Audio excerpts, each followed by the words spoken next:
Hello, welcome to another episode of the Dre and Smiley, the Inner Circle podcast, where normal people with living experiences, extraordinary lives share their experiences with you. All right, so I'm excited to have our guest on today, Dr. Shanté Holly. So I'm going to read a quick bio here. Dr. Shanté is the host of the Whole and Complete podcast. She has helped thousands of listeners silence self-doubt and achieve powerful breakthroughs. Leveraging 20 years of experience as a college professor, she's also a highly sought after speaker and teacher that routinely delivers high value content to audiences all over the country. Most recently, as the keynote speaker for the Vanguard Financial's HBCU Partner Symposium. Dr. Shanté has emerged as an important voice in the wellness arena as a health ambassador for the CDC Foundation, a partner with American Red Cross, a salsa instructor, and creator of Salsa for Black Girls, offering pop up salsa workshops for Black women who want to learn the fundamentals of salsa dancing. So, with that, Dr. Shanté, welcome to the podcast. Thank you for the invitation. I appreciate you guys. Awesome. So I have 101 questions. I don't think we'll have time to go through all of them. Give me your But top first, five. top five. Okay. Well, we'll start with our top five. So, in terms of being in the space that you're in right now, in terms of working with others to help them achieve breakthroughs, what does that mean exactly? And then we'll go a little bit further back and talk about how you got into this. What does that mean exactly? Helping others achieve their breakthroughs. So how do you do that? Helping others achieve their breakthroughs. So essentially, I am a certified life coach. And what distinguishes me from counselors and therapists is that when you reach a place in your life where you are stuck and there is a disconnect between where you are and where you want to be, counselors and therapists have a tendency to kind of go back, like to your origin story and say, how did you come to be? And how did your mindset start to form and all of that? And I think that that is valuable work. I have a therapist, and so I am all about that life. However, that tends to be a very lengthy process as opposed to coaches. We delve a little bit into your origin story, but then we start saying, okay, now where do you want to go? And let's look at all of the barriers, the mindsets, the obstacles, emotional and mental, that might be keeping you from getting where you want to be. And let's kind of do some strategic work so that we can essentially move forward. And so it's a little bit about unpacking and understanding, but it's really a results oriented kind of action based. I am committed to action. And so once people get unstuck and they actually get some traction and start moving, then that is the breakthrough point where they're like, aha, I have officially kind of come to a place where I recognize where I need to make some mindset shifts, or I need to set some boundaries, or I need to do some healing work. And now I can actually move forward and accomplish my goals. Love it. Tell me this. Talk about your background and how you became interested in wellness and self-improvement, being a life coach. Were you like a young girl playing with your dolls and you're like, wait a second, that guy over there needs some help. I got to figure out how to get into this industry. How did this all come about for you?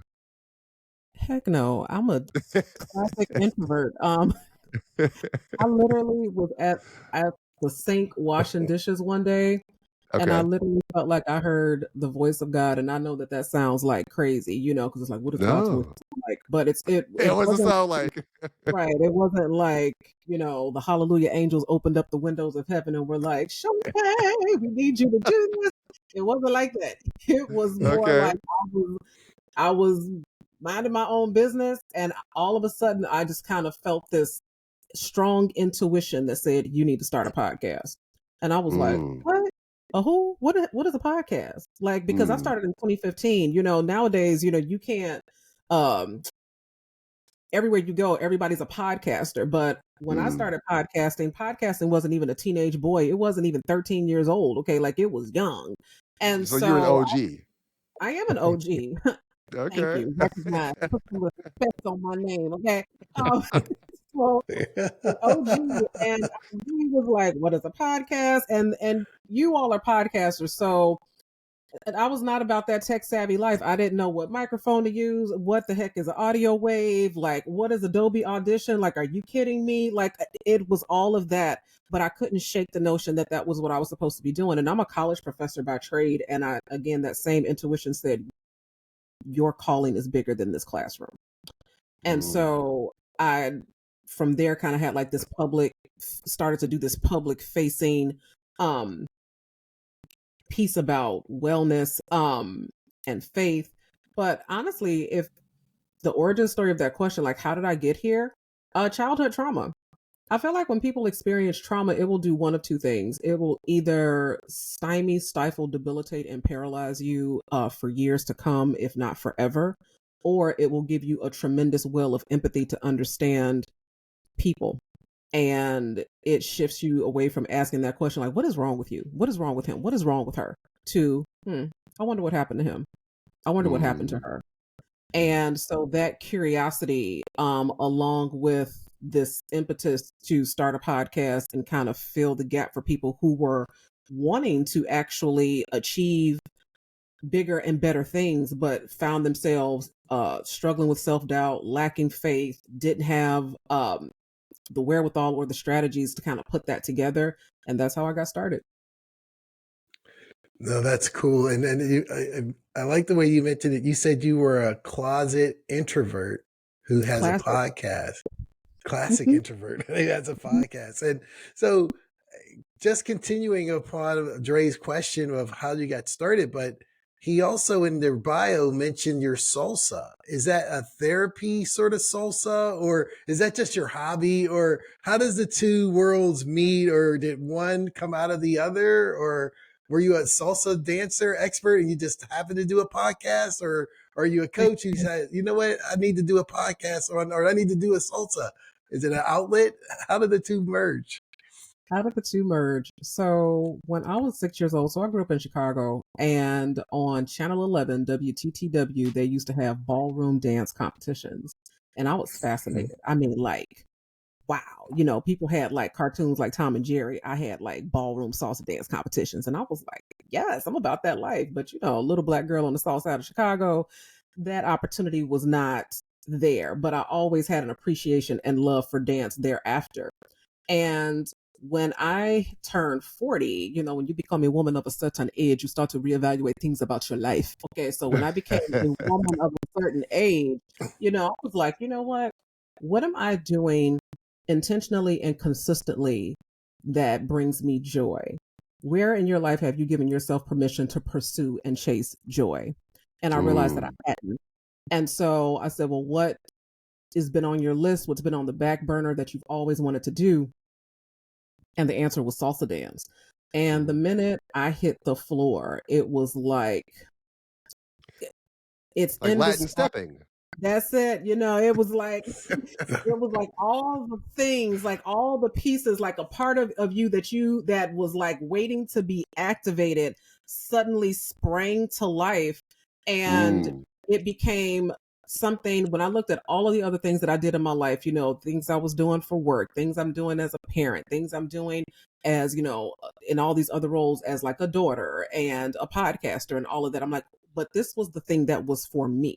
Okay. Like it was the one thing that was for me. And ever since I started taking lessons or what have you, my dance director, she's like, I need you to teach, because she said, I knew from the first class. I said, she is going to go far. Like she is a natural. And so Black Girl Salsa, when I look around the ballrooms and the dance rooms, it's primarily a Latin population, either Latin or white or Asian. And it's really interesting because salsa started in Africa. So the roots of salsa dance is in Africa, and it started with the congas and then the tumbao, and so it's like, but I don't think that that's known. I don't think that that's like widespread information. And so me launching, Black Girl Salsa is an effort to reconnect Black women to both joy and culture through Afro-Latin art form. Did you find growing up in Chicago during the 80s? I lived in Chicago. I was out in Naperville, Bolingbrook area, and my family from there.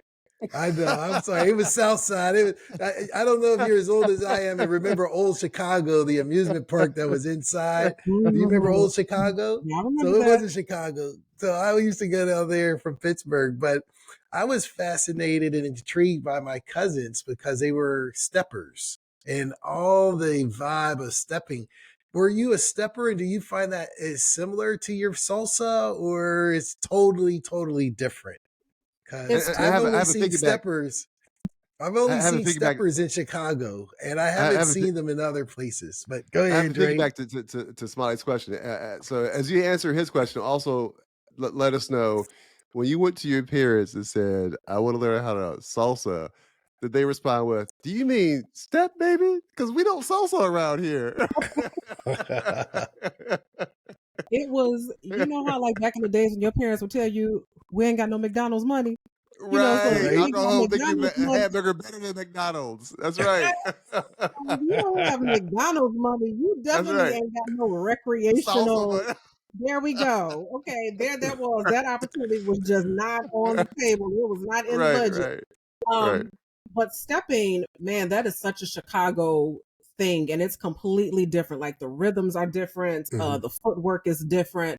But I will say that it's almost one of those things where I don't know what kind of audience you got, so I don't want to step on no toes. I'm not trying to open a can of worms.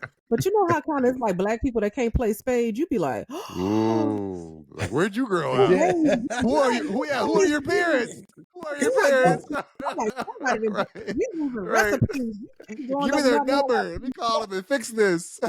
we go. But that's kind of how it is. Like growing up in Chicago, like in the 80s and 90s, it's like you don't know how to step. Like you don't even know like the like, come on, So that's one of those things. Like you a real Chicagoan, a real black Chicagoan. You need to know the fundamentals of stepping, and that wasn't even any sort of formal engagement. It was when you're cooking with your family during the holidays and in the kitchen, like, and the music is going, then that's what you all are doing. You stepping, you bopping, you twisting, you turning. Like that was how I grew up. And so that's how that piece came to be. So I will say that dance has always been a part of my life, but salsa dance just, it opened up a whole new dimension. Yeah. My dad grew up in I want to say Hyde Park, and my aunt lives over. She passed away a few years back on off Indiana. But anyway, so stepping was a part of my life. As a kid, I lived there briefly. So my dad moved when my parents got married, but then I lived there in Chicago again briefly after I got married. When I lived in Atlanta for a bit, me and my buddy who was from Chicago too, we'd go to they didn't have any stepping clubs in Atlanta, but different clubs where they play music you could step to. And so we go out there and step, and it was funny because back then it wasn't prevalent in Atlanta. No. Do you live in Chicago still currently, or where do you live now? Are you in So Chicago still or no? I live near Chicago, so now I'm in the Okay. burbs. And so I'm about 15 minutes She's in outside of the city. Bolingbrook. Not that far outside of the city. I can spend 15 minutes. But man, stepping is a whole. It's a whole culture. It's a whole. It's something incredible. So for those listeners that haven't experienced it, I encourage you to check it out. So coming back to you, Dr. Shanté. So when we think about again, achieving breakthroughs for your clients, tell me about how you go about or how you approach the topic of self-doubt with your clients or listeners in general. So self-doubt, it is amazing. I mean, in a way that's sad and kind of sobering, how many people lack confidence, how many gifted people lack confidence. And it's amazing how many people who have much less talent and far fewer gifts got all the confidence in the world. You'd be like Keith Sweat, something just ain't right, So you start trying to figure out, trying to do the math. And whenever I come across a client that tells me what they want to do, and then I start to say, okay, well, here's what it requires. As soon as I hear them say, I can't do that, I said, okay, let's pull that thread, because why are you establishing this limiting belief? Who told you you can't? What makes you think you can't?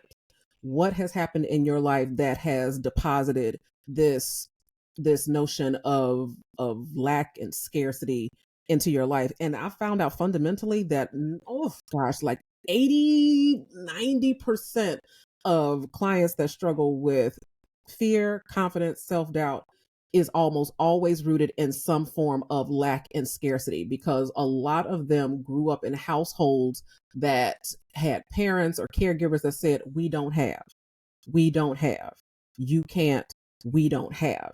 And I don't think we realize how pervasive those messages kind of carry out. And sometimes it's not ill intentioned, it's not malicious. So case in point, when I think about my academic and educational journey, the one regret I have, because I love it so much now, is that I never did study abroad. But in my family, it was like, you going where? You need a passport to go for what? You know, they snapping people over there. That's You right. know, That's in the right. news, you know, you would have thought I was saying I was going to Beirut, you know, like war torn. You know, they were like, Right. because Right. travel in my family and my culture, you know, was down south. We was going to Ohio. We was going to visit some cousins and them, and all of that happened within the what they call it, the contiguous United States. Okay, wasn't nobody hopping on planes. Okay, like my parents today, and I love them. My parents today do not have a passport. They just have, you know, if they want to travel, okay, we're going to California, or you know, we're going to Hawaii, but like Mexico, never been. You know, so it was that sort of thing. And so, and I remember, gosh, this was 2017. I had just achieved a promotion to full professor, which is the highest rank you can in the college. I was the first Black woman at the college to do it. Thank you. And I was like, you know what? I said, I'm always sweeping my accomplishments under the rug. I'm going to London. I said, I'm going to treat myself, and I'm going to go to London, and I'm going to sneak in a trip to Paris. And then it was like, who you going with? I said, I'm going by myself. Ciao. Like, what? By yourself? You're not scared? A woman out of the country by yourself? Have you ever seen Taken? Did you see that movie? Right. And so when I'm talking with clients about self-doubt, it's because a lot of them grew up in those types of households. Like there's this saying that people will not allow in other people what they have not allowed in themselves. And so a lot of my clients have dreams and aspirations like for entrepreneurship, but they grew up in families that said, you better get yourself a real job. You better get yourself a good government job with some benefits and some stability, because you're not coming back to my house. So it was, when you're raised with that sort of thing from people who love you and people that you love, it can be very difficult to kind of break away from that messaging and say, I can still love you and not listen to or not accept the messaging that you have given to me, even though it may have been spoken in love or out of, you know, a desire for my best interest, but I don't have to receive that, and I'm going to make my own decisions and pivot and go in another direction, if all of that makes sense. Sure. Yeah. Couple things come to mind. One is, for those they were saying you're or surprised that you were leaving to go out of the country by yourself, must not realize you're from Chicago.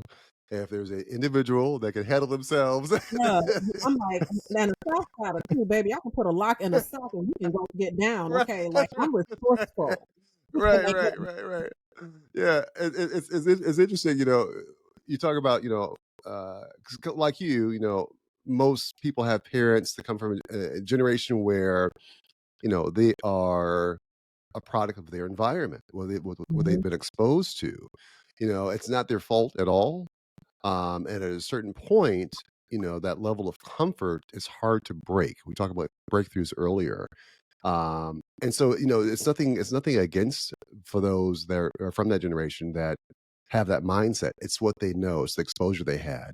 correct. What's great about us, you know, is that I tell my son this all the time. My job is to make sure you're a better man than I am. Our parents' job, you know, whether they take it on knowingly or unknowingly, is to make sure that we are better people than they were. So, and this is what you're exhibiting by traveling the world and doing what you're doing now. So let me bring it back around now, talking about breakthroughs again. So, can you share an example of one of your clients that had a breakthrough? What does the breakthrough look like? For those that, you know, are wondering, I don't see myself changing. I don't see how a life coach could, turn things around for me. What does a breakthrough look like that you've actually, been that you facilitated? So, oh man, which one do I want to use? You never know who's going to hear these things. So let me make sure I Right, change right, up the right, more right. relevant details before they be like, And you can merge a couple of them together. Or, you can be creative, yeah, to you protect the know, innocent. there we go. So I had a client, have a client, because once she reached the breakthrough, I was like, I'm so happy for you. Congratulations. I have loved working with you. And she was like, what you talking about, Willis? Where you going? I was like, Where are you going? Right, I said, babe, I said, you did it. You did the work. Like she said, mm-mm, no, Dr. Shanté, right, like right, we right. go together real bad. I was like, oh, okay, all right. But at the time, what she was struggling with was, I guess, what younger people would call a situationship, where she was Hmm. emotionally invested, deeply emotionally invested with an individual who could not, would not, did not give her the ultimately the relationship, that she desired. And she was in this pattern of performing and pleasing and like, see how good I am, see how great I can cook, see what I can do for you, and that sort of thing. And it wasn't being reciprocated. And so when you are in a healthy place and in a healthy mindset, you can say, okay, I'm recognizing there's an asymmetry here, and this person is not in a place for whatever reason, because the reasons don't matter. It's the reality that matters. Okay. Reasons are really not your business, because you're the one that's dealing with the reality. And so the reality is that this relationship is lopsided, this situationship is lopsided, it's not mutually beneficial, and I need to break away from it. But she was so emotionally invested that she could not divest. She could not let it go. And so this is when she came to me. And so this is where I'm like, okay, I need more information. I need more data. And long story short, come to find out that we were able to pull that thread and draw a line straight to abandonment issues from her father. And so a lot of times when people are abandoned by a caregiver young in life, then it sets up this anxiety where they feel like, okay, maybe if I do more, maybe if I'm say less, maybe if I perform, maybe if I put please, maybe if I perfect myself, then ultimately daddy won't leave. I didn't have any agency. I couldn't change it back in when I was a child, but now that I'm adult, relationships that are important to me, I know I can do something to make you stay. And what they don't realize they're doing is they're trying to change the ending of a narrative that cannot be changed. And so when you bring people to that sort of realization, because they don't even realize, um, I always press it. I say, okay, now that I have this information, here's what I think might be happening. I think that there is a version of you, a younger, hurt version of you that is in the driver's seat right now. You are still the little girl who is broken up about, your father's inconsistency and his departure, and you are trying to do things to change the ending of that narrative. I said, and we need to get you to a place where the adult version of you, the version of you that deserves better, the version of you that um, has more like that. This is so beneath, okay, your value, that this is unacceptable. And so we spent some months working on that. And when she was finally able to walk away and have that difficult conversation and say, I'm done with this. I'm done with this. And here's all the reasons why I'm done with this. And like shut that door and like didn't open it again. I have a pink tambourine that sits on my desk that I use to cheer on my clients. She got all kinds of pink tambourines that day because I was like, girl, let the church say yes. Okay, I'm so proud of you. And now, she's continuing to do the work because now there's residue. So sometimes even when you make a break like that, you still have residue because you've got to do the healing and you still kind of gotta, do some cleanup and some maintenance. But that's a prime example of a breakthrough. It's like there was a person, there was a situation, there was a dynamic in my life that was keeping me from living the best and highest version of myself. And I have to find the strength, the tools, the strategies, the wherewithal to move from this place of where I'm accepting less to a place where I know that I deserve more and I'm not available for anything less than what I deserve. Love it. Love it. When you look at your clients, would you say if you were to break it down in percentages, do you do more romance coaching, professional coaching, spiritual coaching, or it's across the board? When, like the example you just gave was an excellent example of someone with a breakthrough. But Mm-hmm.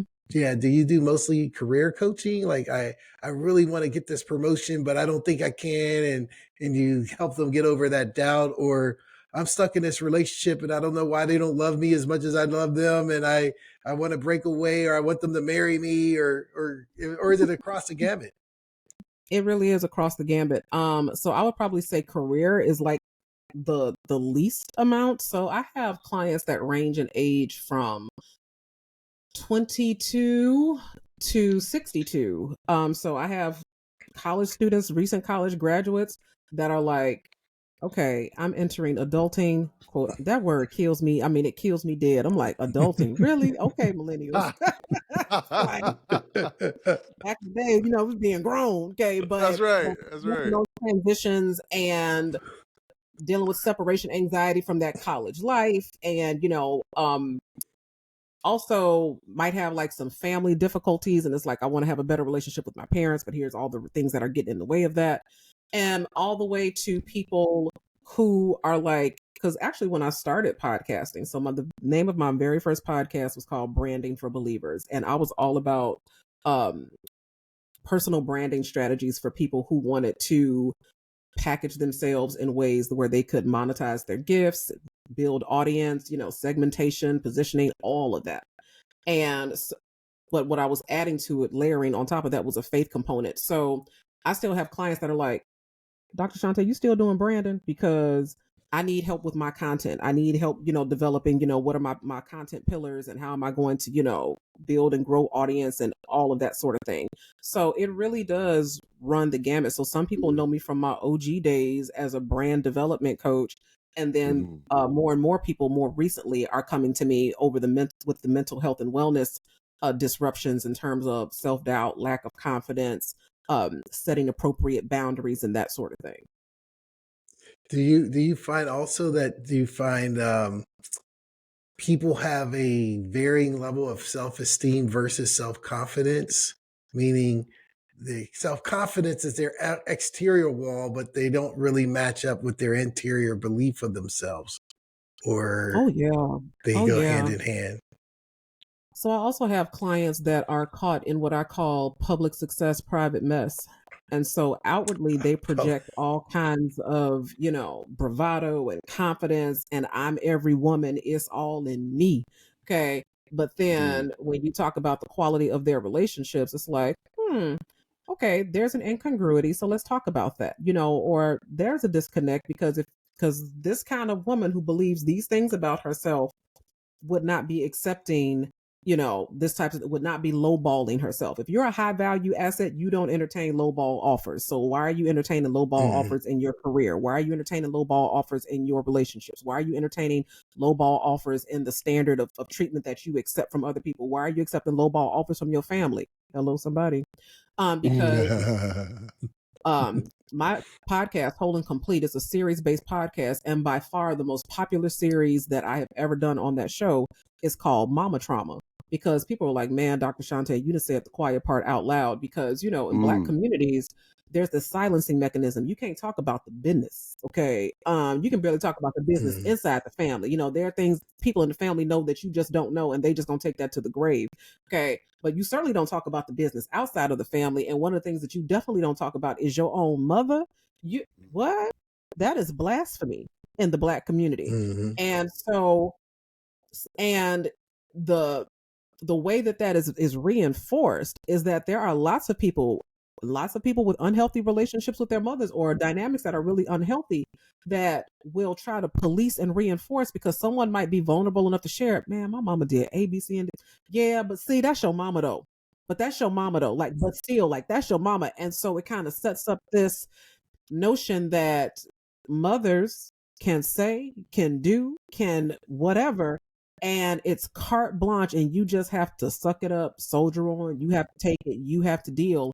And so, yeah, when there's a disconnect between who you say you are versus the treatment that you accept, even if it's from family, then we have to reconcile that incongruity. Otherwise, you're living out of alignment. You're living out of integrity with who you say you are. No, I love your response to that. And the last question I have before I turn it over to Andre is, when you look at your population of your clients, would you say it's mostly men, mostly women, mostly Black, mostly Latino, mostly Asian, or it's across the spectrum of Americans? So, by and large, it has largely been Black women. 90% of my clients have been Black women. But I recently had a video that went viral, which is how you and I met. Like, this is how we all got together. You saw that video, and was like, we want to talk to her.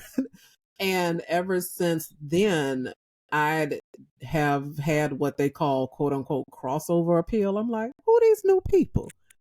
Been booking appointments on my calendar. And I'm really surprised by the number of men, and not men that's trying to holler, because that's a whole separate thing. Like, bro, do not be sliding your going. DMs. Oh my God! Like, but you know what the mindset is? It's better. It's better to get the rejection than to meet you one day and say, well, you know what? I had a chance and I just didn't take the offer, because you miss 100% of the shots you don't take. That's right. That's right. So they're like, let me try. I might catch her on a day where she might be on a good day. Yeah. I am not let me say this with the least amount of shade possible. I am not the kind of woman that can be acquired in the DMs. Like, hello. I have a different standard. And Preach. so, hey, beautiful, that's what I've gotten every week. I get at least one marriage proposal. Hey, Black queen, this, that, and the third. And whoa. And I don't get, and thank God for Instagram, because they have like messaging boxes. And so not all of the messages get through. So sometimes that's why it takes me a while to get back to people who legitimately want to do business and connect. Right. Their messages like in Instagram jail. And I'm like, oh, I'm sorry. You sent this 2 weeks ago and I just saw it. But then when I see that message, that's when I see all of these other, hey girl, hey, how you doing? And I'm like, right. Girl. And I'm also, I'm one of those people. I don't know, call it old school, call it, and I don't know. Right. My personality is such that you're gonna have to step to me. You're gonna have to muster up the wherewithal and come to me and be like, excuse me. That level of vulnerability, the willingness to get shot down, that I have so much respect for that, as opposed to like the kind of keyboard courage, with your thumb. It's a different dynamic. It's a different dynamic. And then when they're face to face, they're like, Exactly. And it's like, no. But I recently have had more men, married men, that have come to me and said a word that has cracked the ground wide open. And I'm like, okay, wow, you came to the right person, because I can work with you. They're like, I'm willing to be more accountable for my actions. And I'm willing to be more accountable for the kind of husband I've been, the kind of father I've been. I'm willing to be more accountable because I realize I've been flaky and I haven't followed through. And I'm like, well, come on in. There's room at the cross for you, brother. I can work with that. Right. Let's schedule an appointment right now. You can schedule an appointment right now, but what I can't, I won't say I can't deal with it. What is not my expertise is, and I recognize my limitations. I'm a woman and I'm a feminine woman. And so I don't have a whole depth of experience in what is considered a masculine man. But I do know that there are varying portrayals out there, that there are different versions of what is considered a man. I recently posted a video about men and mental health. And I said, I don't think that men have the right in society to be fully human. I said, because whenever a man shows some sort of vulnerability, talks about, his fears, talks about, where he's feeling sad, or, here comes the derision, here comes the mocking, here comes the berating, here comes the, man, you need to suck that up, man. You need to man up, man. You need to. And so it's like, you can laugh and joke, you can hee and kiki, you can be sexual, you can be aggressive and angry. But outside of that, when it comes to like real vulnerability, and it's like, oh no, so you get kicked out of the man club, and people start coming at you and talking about what kind of man you are. And so if you are in that camp, I can't do anything with that. I cannot do anything with those types of guards up. That's just not my ministry, and I leave that to the experts. However, men who come to me that are willing to be accountable and say, I recognize these things in myself, and I'm finally ready to come to the table and listen and learn and grow, I can work with you, brother. Sure. You mentioned being an expert in this area in one sense. That's my wording. You didn't say you were an expert, but I see you as an expert in this area. Tell me this. Talk to us a little bit about your experience as a health ambassador for the CDC Foundation. So during the pandemic, and I want to give proper respect, the pandemic created a incalculable global loss in terms of life, in terms of income, livelihood. Kids couldn't go on prom. People that had busted college students that had busted they hump to get to graduation didn't. So there was just a lot of loss. Okay. At the same time, introvert that I am, what? We don't have to go outside. We don't have to interact with us. What? Where's my blanket and my popcorn? Listen, there it is. I'm a Gen Xer. I was a latchkey kid. We used to coming home. Right. And making our own grilled cheese sandwich and pork and beans. This is how we were raised. So, when the pandemic happened, I was significantly overweight, which was an outgrowth of my own mental health and wealth journey. I'm not a body shamer. I'm very much body positive, but I knew that for me, it was an outgrowth of numbing and coping with food, with alcohol.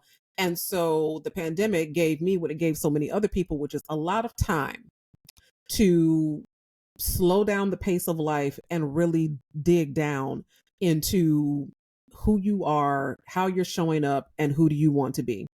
And so I completely transformed my health during the pandemic. And so instead of going to the gym, because I couldn't go to the gyms were closed, I discovered the wonderful world of YouTube University, where there are thousands and thousands of workouts that you can do in the house, and the parks were open, and the trails were open. And so I really just completely hired a trainer. And so from, I would say, March, April 2020 to like March, April 2021, I had lost like 60 pounds. I had built a lot of muscle, and I was posting my process. I did an ebook, about my process, because I'm not a gatekeeper. And some PR firms had taken note of that and was like, we want to invite you to be a part of this campaign. It was called Live to the Beat, which is the CDC Foundation's arm or campaign for engaging African American people to make more heart healthy choices.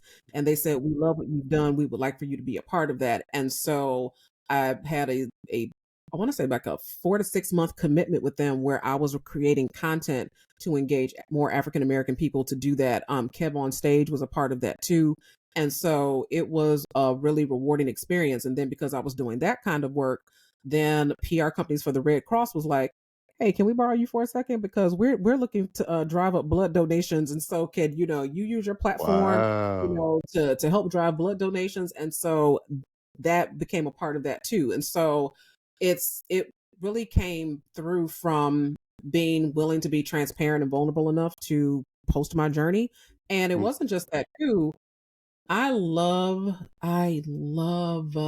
outdoor walking. Like, I love it. It's how I get through podcasts. It's how I get through audiobooks, because, when the pandemic came, I didn't have a commute anymore. But you can, in a 3 to 5 mile walk, you can clear books, chapters, episodes. You can really get through some content.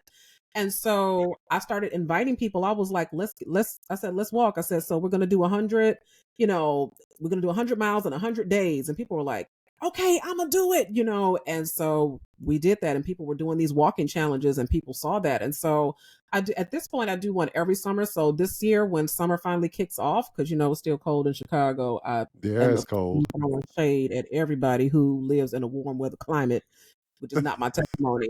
But when it finally does get warm, I'll be doing another walking challenge, because I think it's important for people to get up, get out of that rut, and make heart healthier choices so that they can transform their health. They don't think A lot of people think you have to do these big, massive things, but you don't. You just need to do small changes and be consistent about it, and you can dramatically change your health. Wonderful. Tell me this: are you still a professor? Of course. Okay, well, tell me this, and I'll just say I'd love to take one of your classes. I love your energy, but my question is this: um, I don't want to go back to college. Don't get me wrong. I just want to take one of your classes. That's a big difference. That I don't want There's to a big relive that. difference. There's a big difference. Yeah, students Big have a lot difference. of fun in my classroom. They do. Yeah, I bet they do. I bet they do. That's why I'd love to be in there. But how do you balance your various roles as a professor, as a speaker, Mm. as a life coach, and the creator of wellness programs? How do you balance all that? It seems like a lot. So it's a mindset shift that I reached a long time ago. I said either I work for the college or the college works for me. And I choose to Mm, believe that the college works for me. And so I okay. have autonomy over my schedule. So no one tells me what classes to teach. I get to choose which classes I teach. And so I choose ones that allow me the flexibility to devote my time and my obligation up to the college to meet the needs of my students and the terms of the contract to which I am hired. And then I use the other time to build and work on Dr. Shanté. Your job can be an employer or it can be an investor. And I chose to make my employer an investor.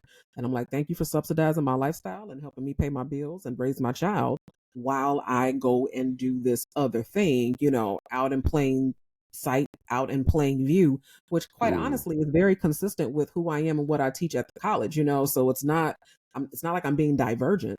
Okay. mm, I am hmm still very much a professor. I just have a much larger classroom via social media than I would at the campus. And so I think that for anybody that's kind of like struggling to make that shift, now, granted, being a professor, we have a ton of autonomy over what we teach, over when we hmm teach. We have summers off, so that schedule lends itself nicely to doing other things, okay, to building platforms. And not everybody has that luxury. Some people have that straight 9 to 5 or what have you. But I always hmm say, I'm like, ask the question though. I'm like, is there a day of the week that you can work from home? I said, is it an hours thing where it's like, well, we have to do 37 hours? I said, do you have to do those 37 hours across 5 straight days? Can you do those 37 hours, hmm across 3 days? Like, can you make it work in a way Think out so of the that you box. think outside of the box and see if you can find ways to pursue other passions and interests that you might not have the energy or the bandwidth to do because of your full-time career. Makes sense. And I'm going to pass it over to Smiley here, but one quick question is, what subject or subjects do you teach? So I am an English professor and I also teach practical psychology. So practical psychology is about learning frameworks. So the ways in which we learn, not just how we learn, but thinking about our thinking. So when you think about things like self-sabotage, like procrastination, poor time management, that sort of thing, lack of motivation to study or read or what have you, I teach students how to overcome those mental hurdles and barriers and also develop Mm, solid systems and frameworks for actually learning, retaining the information that they learn, and being more successful overall, especially over things like test anxiety. okay. And another question for you, real quick, is, well, actually, two questions, and I'll pass it over to Smiley here. All right. One is, what's next for you? So, what's next for me? So, I was a finalist for the Fulbright Scholarship, and the Fulbright is a government run program that allows scholars in America to study abroad and do research abroad. I was so close. I made it past the first round, but in the end, but I still got sabbatical to go and do the research. And so, you are my last podcast interview before I hop on a plane next week, and I will be in Europe for a few weeks doing research on Blacks, looking at Black people who have left the United States primarily due to racial trauma, gathering those stories and talking about the connection between leaving the United States and reconciling racial trauma and how people are healing through becoming expats. So I'll be studying that. Wow. Um, Wow. and then also the launch of Black Girl Salsa. So those workshops are going to be coming up through the summertime and the fall. And this will Mhm. be I'm going to do like a 5-city tour of these pop-up workshops where African American women, really anybody, but you know that's my who I'm trying to attract it to, again, make heart healthy choices to engage, because people always say, well, what's the best exercise? The answer is the one you're going to do, the one that you're going to do consistently. Okay. Yeah. And dance is, it's so much fun, you know, and dancing in community is just that much more fun. And so I'll be doing that also in the fall. And I have been convinced, so this is maybe a year or so out, to write a book. And so working with a literary agent on shopping out that project so that I can get more and more people to live this whole and complete life. Awesome. The research you're going to be doing overseas in terms of African Americans leaving the U.S., seeking solace, I guess, kind of peace, that sort of thing. Yes. Yes. Is there some way we can follow that in terms of your research and your findings, or where can we find the final product, that sort of thing? Because the reason I Oh, ask is because, and I'm sure you're aware of this, there are more than a few people that look like us that are mhm. curious about that. so, Oh, yeah. so, so yeah, where What can Mr. those Vandross say? Oh, findings? yeah. All right. All right. All right. More than curious Yeah, about that. And yeah, yeah.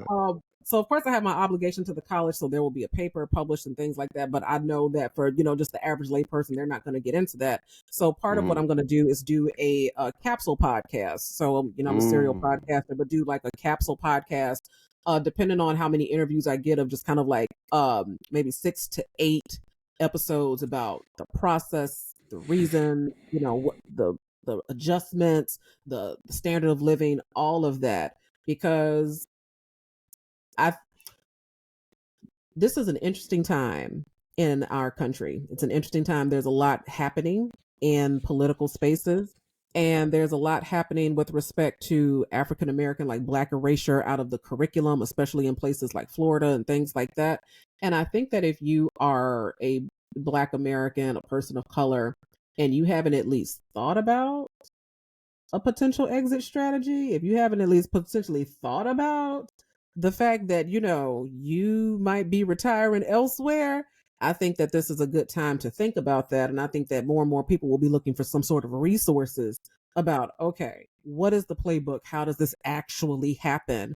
So I will definitely be creating a capsule podcast, and we'll be promoting that as soon as it is available.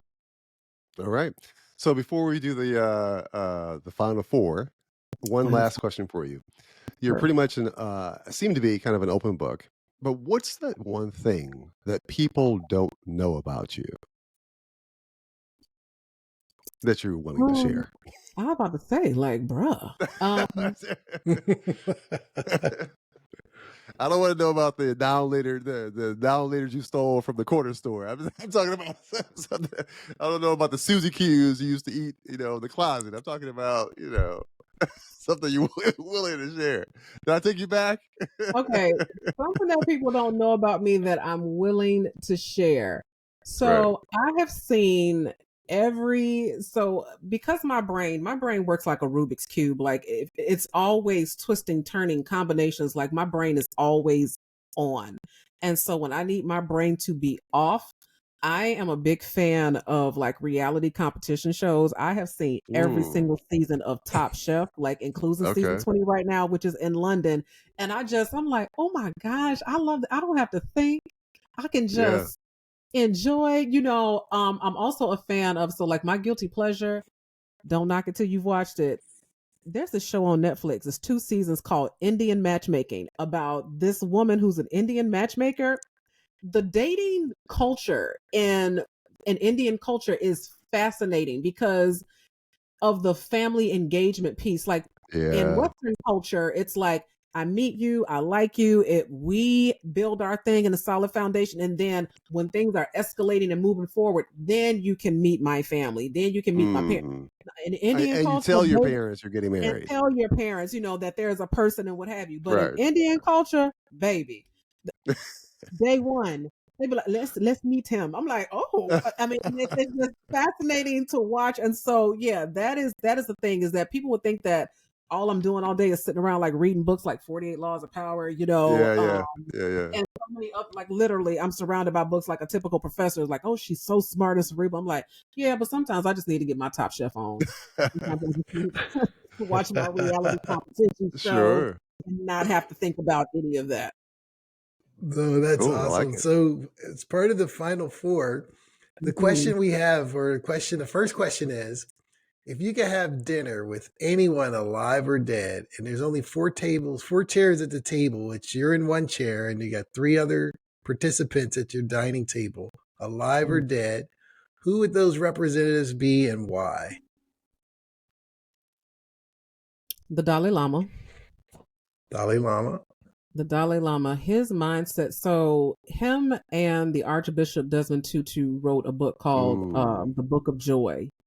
Changed everything for me, because it was the first time that I realized that you could create suffering, that you could be the architect of your own suffering with your mindsets, okay, and the things that you dwell on and the things that you feed. And so he just has a depth of wisdom that I really do appreciate.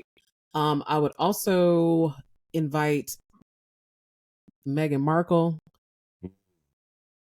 I would love so I love her stance in terms of women having voice in the world, and the way that those voices are used. But also too, I remember when her and Harry first got engaged, I mentally said to myself, and myself only, I said, I hope they make it, because she's about to find out how Black she really is. And she did. And I would love to talk to her about that experience, because her mother has said that those conversations about race were really not existent, okay, during her formative years. And Frederick Douglass, I would like to talk to him about his personal liberation and why, when he did have a Black wife, he didn't teach her how to read. Mm-hmm. No, I like that. And just to follow up, I'm sorry. Just to follow up, when you mentioned Meghan Markle, the weekend she got married on a Saturday. I was in London that Saturday, flying back from I went London to the to wedding. Tampa. You went to the went wedding? to the wedding? And Okay, I didn't make it because I wasn't on the list. Let me rephrase. I went there just for the wedding. I was on the long walk. Her and Harry, the horse and carriage, went right by me. I got pictures. She looked right at me and was like, "Hi." That picture is still Check in my that out. phone. Yes, Check May that out. 19th. That's I was amazing. there. All right. I was there. I was in the hotel room because I had a flight back to the States, and my friends are like, "Are you going to stay over and fly back on Sunday?" And I was like, "I don't know it, Megan. I don't know how to get to the to the wedding. No one will let me in. I didn't want to stand in the lines." So I just jumped on the plane and came back home. But I was there the weekend she got married, and you were there too. Awesome. I stood in those long lines of the long walk, and actually that day, for all of the turmoil that they went through, I can honestly say, as someone who was boots on the ground that day, it was a wonderful day, and people were genuinely happy for them. They really, really were. So it's unfortunate how that all kind of came to a head, but I can say that day, yeah, it was perfect. Awesome. Another quick story about something you shared, Bishop Desmond Tutu. The story I'm going to share relates to what we talked about earlier in terms of exposure, or in this case, lack of. So I'm in New York for work, and I'm about to cross the street.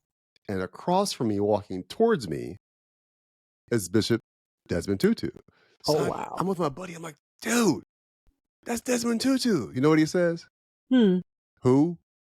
I said, Bishop Desmond Tutu. He said, who's that? I'm like, never mind. I don't have time right now. It's my opportunity. I am clutching my imaginary pearls. I'm like, So I was able to get a picture with him. This is back when they had the flip phones. I don't know where that picture is today, but yeah, lack of exposure. Had he had a little bit more exposure, he could have shared that moment with me. But next question for you. What's been your greatest success? What's been my greatest success? I would say making a conscious decision not to pass on the unresolved trauma of my childhood onto my child. That, so something that I say all the time, if you really want to know who you are, the 3 things that will show you who you really are money, marriage, and motherhood. It will show you yourself in ways that you did not recognize. And so when I realized that there were either gaps, like of being emotionally available or, present or what have you, that were missing from my childhood, I actively got in therapy. I'm still in therapy. And I made a determination that I was going to disrupt any sort of generational cycles of trauma. I went out of my way to make sure that my child's life was stable. And one of the hallmarks of that is that she has the first day she went to kindergarten, you ask your kids like, okay, how was school? She was like, I have a best friend and her name is Jordan. And I was like, oh, okay, good. That's wonderful. When I tell you that her and Jordan are still down like 4 flat tires today, like they like still, I didn't have that kind of stability in my life. Things kind of moved around, bounced around, knew some people came in and out. But, so I'm excessively proud of that. Doesn't mean I've hit every nail straight as a parent because, who does? But I am excessively proud of the intention behind that. Love it. Nice. All right, here's one. What's your superpower? Something that's uniquely super for you, like Superman can fly, the Hulk has his strength, Wonder Woman has her lasso and invisible plane. What's your superpower? My superpower is audience engagement, meaning if there was if you fill a stadium full of people and the main act is stuck in traffic, running late, the show is running 30 minutes behind, the crowd is getting restless, they need to put something on that stage, I can grab that microphone with no notice and be like, hello everybody, let's get, and I can wing it for the next 15 20. Okay, like who we got in the building? Where's Chicago? Well, all right, like I can with no, and people are like, who does that? How? For some reason, I have virtually no fear of getting up in front of crowds of people and just going for it and just being in that moment and having an engaging, meaningful, robust experience with a group of people. Yeah, like all introverts are. Right. It's like, like all introverts do. Right? But like when the curtain closes, they'll be like, where's Dr. Shanté? She off in the corner in her fortress of solitude. Like,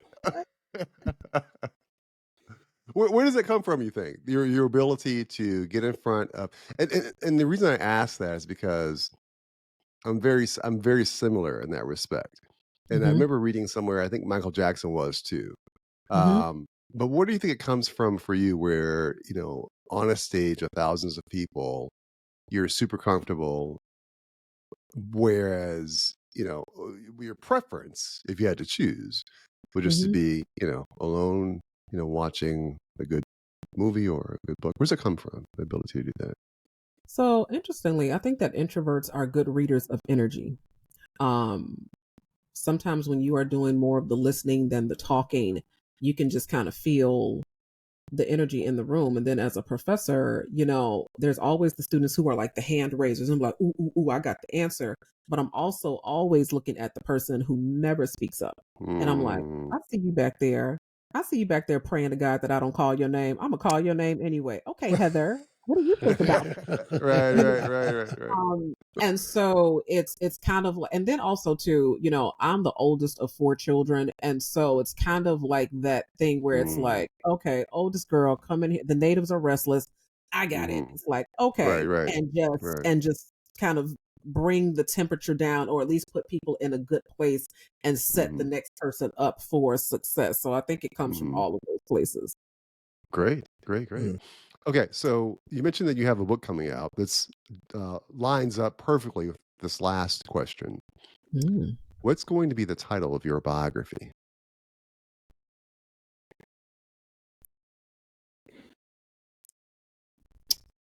Practical wisdom for the masses. Oh, I like that. That I can honestly say, so you know how people are like, I'm just here for the comments. If you go through, I don't know, the last 10 videos that I've posted on any given platform, this word comes up every single time without fail. They'd be like, thanks, sis. I needed that wisdom. Ooh, I love your wisdom. Oh, this is such good wisdom. Man, this is the kind of wisdom that, oh man, I just so resonate with that kind of wisdom. I'm like, you know, and so sometimes you try to like tell people who you are, but people will tell you who you are. Like they'll be like, this is what I'm getting from you. This is what happens when I receive content from you. A gentleman I spoke to, he put it like this. He says, you are like leaded keys on the piano. He said, I'm not talking about those Casio keyboard keys, you know, that kind of light type of thing. He said, but I'm talking about those leaded keys that when you hit it, it resonates in a way that just kind of, that just fills the room in a very different way. He said, the content that you put up is like leaded piano keys, and it just resonates in a way that is so grounded and so real and so down to earth and hits you right in your heart. He said, it's rare and I love it. I was like, I'll take that, brother. Yeah, it's a visual. I love it. I like that. Yeah, it's robust. The sound when you have a real keyboard with the leaded keys. Well, Dr. Shanté, this has been fascinating. It's been very enjoyable. And when you were speaking, I'm taking a page of notes. This is all from your words, and I'm that on serious. social media and be like, man, Dr. Shanté was dropping gems, you know, just one after another, dropping gems. I love your sayings. You said kills me dead, keyboard courage, employer. This is the best one. I mean, I saw this. It's like, and this is a quote, and please forgive me if I misquote you, but you said I could treat my job as an employer or as an investor. And I'm using that as an investor. And that's just a mindset. It's such a beautiful way of looking at it. It's like, no, they're investing in me so I can do whatever. That's not my job. They're not. And just that mind switch right there just gives your whole 9 to 5 a different perspective. So I want to thank you. I appreciate you for your time, your wisdom. Your wisdom for Dre and Smiley's listeners. So thank you. Thank you. And just to add to that, you know, Dr. Shanté, it's interesting. There's certain people you just feel like you have a connection with, right? You never really understand it. It seems authentic. Talking with you, I feel like I was talking to an old friend. Your energy is infectious. I really did mean it when I said I wish I could join one of your classrooms, because I can only imagine, you know, all of us, you know, undergrad, we had that one teacher that was just like fun to go to, you know, whoever it was, whatever subject it was, just like, I can't wait to get there. And you definitely appear to be that one professor. I'm looking forward to see what you do in the future. I'm definitely going to keep following you on social media. And for those that are interested in following Dr. Shanté, she's at least on Instagram. You'll have to let us know where else you are. Under Dr. Shanté Says, Shante is how you spell Shanté. At Dr. Shanté Says. You can see her on those social or on Instagram. Where else are you? What other socials are you on? Across all platforms at Dr. Shanté Says. And so you can find me primarily on Instagram, TikTok too, for the time being, until the government takes TikTok away. But, you know, you can find me there as well. Awesome. We appreciate you. Thank you so much. This was so much fun. Thank you for having me. All right.